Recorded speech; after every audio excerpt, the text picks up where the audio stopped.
खुलुमबाय बेयो बड'लेण्ड इंखं टेलिभिजन दिनै 28 फेब्रुवारि 2025 शुक्रबारखालि सानसेनि बरादखौ नोंथांमोननि खाथियाव लाबोदों आं सदानन्द दैमारिया।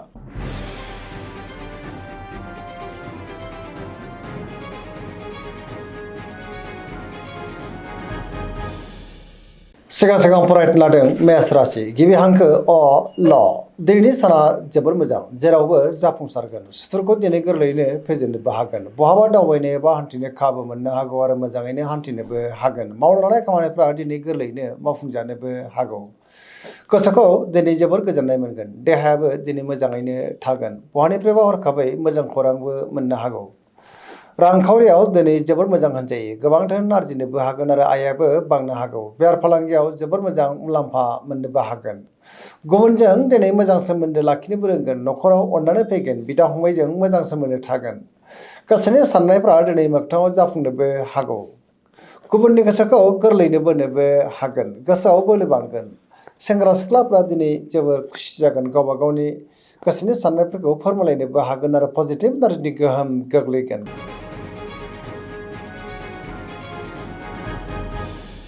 वृष राशि गिबि हांखो इ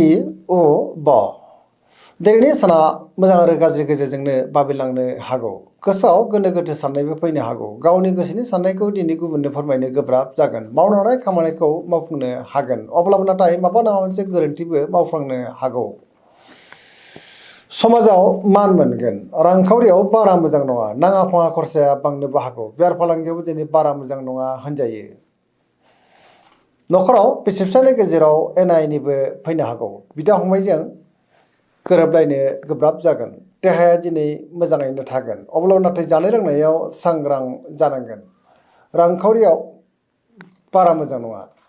लोगोफोरनिफ्राय हेफाजाब मोननो गोब्राब जानोबो हागौ आरो नेगेटिभ एनार्जिनि गोहोम गोग्लैनोबो हागौ लाइमोनफोरनि गोसोआ दिनै जोबोर उसुखुथु जागोन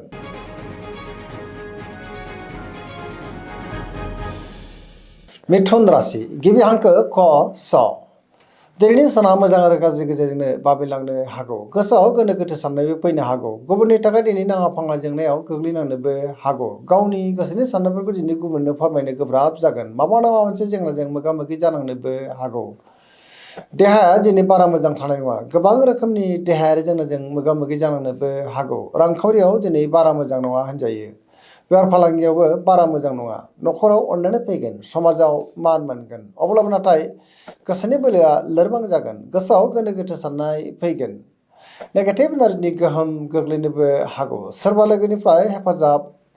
मोननो गोब्राब जागोन सोरजोंबा रायखोमा जानोबो हागौ गुबुनजों दिनै मोजां सोमोन्दो लाखिनो गोब्राब जानोबो हागौ मोनफ्रोमबो बिथिङावनो दिनै सांग्रां जानाया गाहाम बहाबा हान्थियोब्ला लामा सामायाव सांग्रां जानांगोन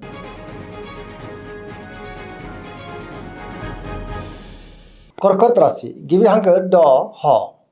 दिनैनि साना जोबोर मोजां गावनि गोसोनि साननायफोरखौ दिनै गुबुननो फोरमायनोबो हागोन बहाबा हान्थिनो एबा दावबायनो खाबु मोननो हागौ आरो मोजाङैनो हान्थिनोबो हागोन सोरबा लोगोजों बाख्नाय जानोबो हागौ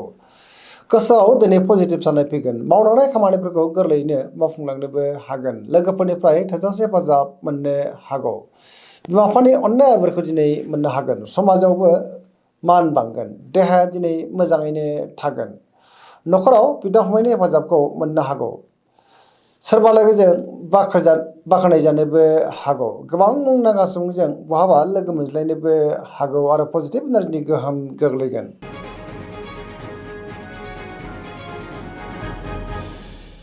सिंह राशि गिबि हांखो म थ दिनैनि साना जोबोर मोजां गोसोआव पजिटिभ साननाय फैगोन गावनि गोसोनि साननायफोरखौ दिनै गुबुननो फोरमायनोबो हागोन मावनो हानाय खामानिफ्रा गोरलैयैनो मावफुंजानोबो हागौ सोरबा लोगोनिफ्राय दिनै थोजासे हेफाजाब मोननानै गोसोआव गोजोननाय फैगोन समाजाव लोगो लेवा बांनोबो हागौ बहाबा दावबायनो एबा हान्थिनो खाबु मोनगोन आरो मोजाङैनो हान्थिनोबो हागोन रांखावरियाव दिनै जोबोर मोजां होनजायो बेफार फालांगियाव दिनै जोबोर मोजां मुलाम्फा मोननोबो हागोन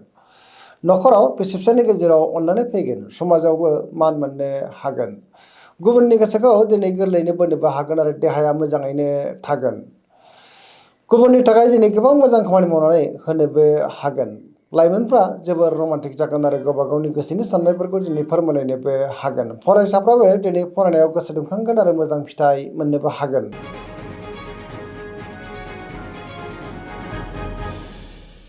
कन्या राशि गिबि हांखो प ट दिनैनि साना मोजां आरो गाज्रिनि गेजेरजोंनो बाबेनलांनो हागौ नेगेटिभ एनार्जिनि गोहोम गोग्लैनोबो हागौ गोसोआव नेगेटिभ साननाय फैगोन गोथों आरो गोग्गो साननो रोंनाय नङा गियाननि आंखाल जानोबो हागौ रांखावरियाव दिनै बारा मोजां नङा होनजायो नाङा फाङा खरसाया बांनोबो हागौ बेफार फालांगियाव बारा मोजां नङा होनजायो देहाया दिनै मोजाङैनो थागोन अब्लाबो नाथाय जानाय लोंनायाव सांग्रां जानांगोन गोबां मुंदांखा सुबुंजों दिनै बहाबा लोगो मोनज्लायनोबो हागौ गोबां रोखोमनि जेंनाजों मोगा मोगि जानांनो हागौ सोरबा लोगोजों रायखोमा जानोबो हागौ नेगेटिभ एनार्जिनि गोहोम गोग्लैगोन लाइमोनफोरनि गोसोआ दिनै जोबोर उरां फारां जागोन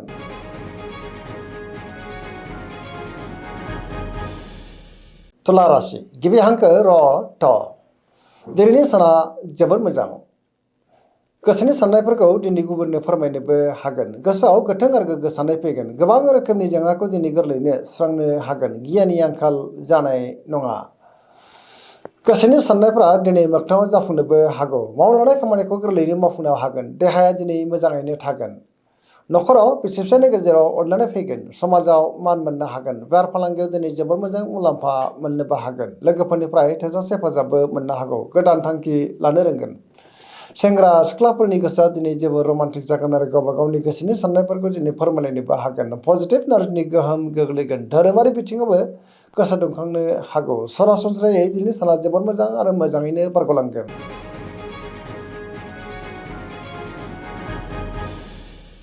वृश्चिक राशि गिबि हांखो न स दिनैनि साना जोबोर मोजां बहाबा दावबायनो एबा हान्थिनो खाबु मोननो हागौ आरो मोजाङैनो हान्थिनोबो हागोन बयनिबो गोसोखौ गोरलैयैनो बोनोबो हागोन गुबुननि गोसोखौ दिनै गोरलैयैनो बोनोबो हागोन पजिटिभ एनार्जिनि गोहोम गोग्लैगोन समाजाव लोगो लेवा बांगोन गोथों आरो गोग्गो साननो रोंगोन मावनो हानाय खामानिफ्रा दिनै गोरलैयैनो मावफुंजानोबो हागौ गुबुननिफ्राय दिनै थोजासे हेफाजाबबो मोननो हागौ गोसोनि साननायफ्रा मोगथाङाव जाफुंगोन गोसोनि बोलोआ बांगोन समाजावबो मान मोननो हागौ न'खराव बिदा फंबायनिफ्राय हेफाजाबखौ मोननो हागोन रांखावरियाव मोजां होनजायो बेफार फालांगियावबो मोजां गुबुननिफ्राय थोजासे हेफाजाब मोननो हागौ लाइमोनफ्रा जोबोर रमान्टिक जागोन आरो गावबा गावनि गोसोनि साननायफोरखौ दिनै फोरमायलायनोबो हागोन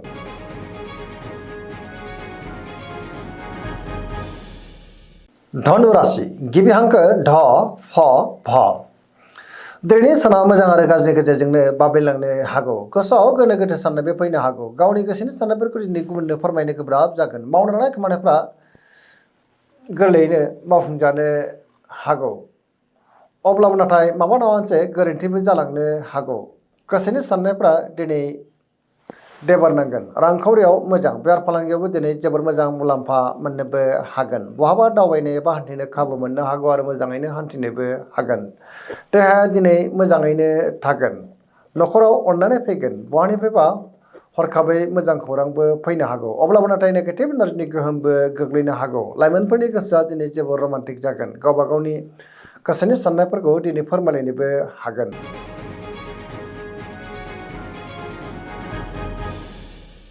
मकर राशि गिबि हांखो ख ज दिनैनि साना मोजां आरो गाज्रिनि गेजेरजोंनो बाबेनलांनो हागौ गोसोआव गोनो गोथो साननायबो फैनो हागौ मावनो लानाय खामानिखौ मावफुंनो गोब्राब जागोन माबा नङा मोनसे हेंथाबो फैनो हागौ सुथुरनि गाज्रि नोजोरबो थानो हागौ रांखावरियाव मोजां होनजायो अब्लाबो नाथाय खरसाया बांनोबो हागौ बेफार फालांगियाव दिनै जोबोर मोजां मुलाम्फा मोननोबो हागोन गुबुनजों मोजां सोमोन्दो लाखिनो रोंगोन गोदान खामानियाव नाथाय आखाइ होजेननो हानाय नङा न'खराव बिदा फंबायनिफ्राय हेफाजाब मोननो गोब्राब जानोबो हागौ सेंग्रा सिख्लाफ्रा गावबा गावनि गोसोनि साननायफोरखौ दिनै फोरमायलायनो हागोन फरायसाफ्रा दिनै फरायनायाव गोसो दुंखांगोन आरो मोजां फिथाइ मोननोबो हागोन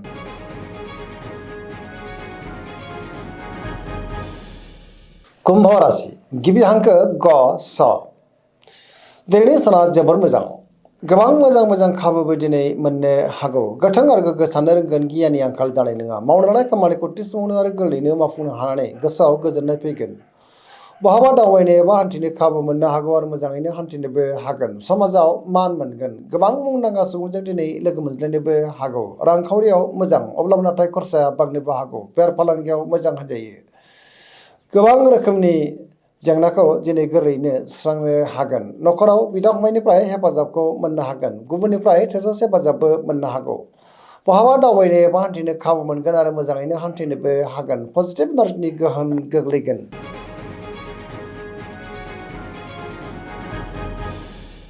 मीन राशि गिबि हांखो ड स दिनैनि साना जोबोर मोजां गुबुननि थाखाय दिनै गोबां मोजां खामानि मावनानै होनोबो हागोन गोसोआव गोथों आरो गोग्गो साननाय फैगोन गियाननि आंखाल जानाय नङा सोरबा लोगोजों बाखनाय जानोबो हागौ गावनि गोसोनि साननायफोरखौ दिनै गुबुननो फोरमायलायनोबो हागोन देहाया दिनै मोजाङैनो थागोन रांखावरियाव दिनै जोबोर मोजां होनजायो बेफार फालांगियावबो जोबोर मोजां मुलाम्फा मोननोबो हागोन सोरजोंबा दिनै बाखनाय जानोबो हागौ लाइमोनफोरनि गोसोआ दिनै जोबोर रमान्टिक जागोन आरो गावबा गावनि गोसोनि साननायफोरखौ फोरमायलायनोबो हागोन पजिटिभ एनार्जिनि गोहोम गोग्लैगोन फरायसाफ्रा दिनै फरायनायाव गोसो दुंखांगोन आरो मोजां फिथाइ मोननोबो हागोन धोरोमारि बिथिङावबो गोसो दुंखांनो हागौ सरासनस्रायै दिनै साना जोबोर मोजां आरो मोजाङैनो बारग'लांगोन दिनैनि राशि फरायनाया एसेनोसै जोबनायाव बेखौनो खावलायो जाहाथे नोंथांमोना सानफ्रामबो जोंनि बे बड'लेण्ड इंखं टेलिभिजनखौ नायबाय थायो आरो साबस्क्राइब खालामो लोगोसे लाइक खालामो आरो शेयार खालामो एसेनोसै गोजोन्थों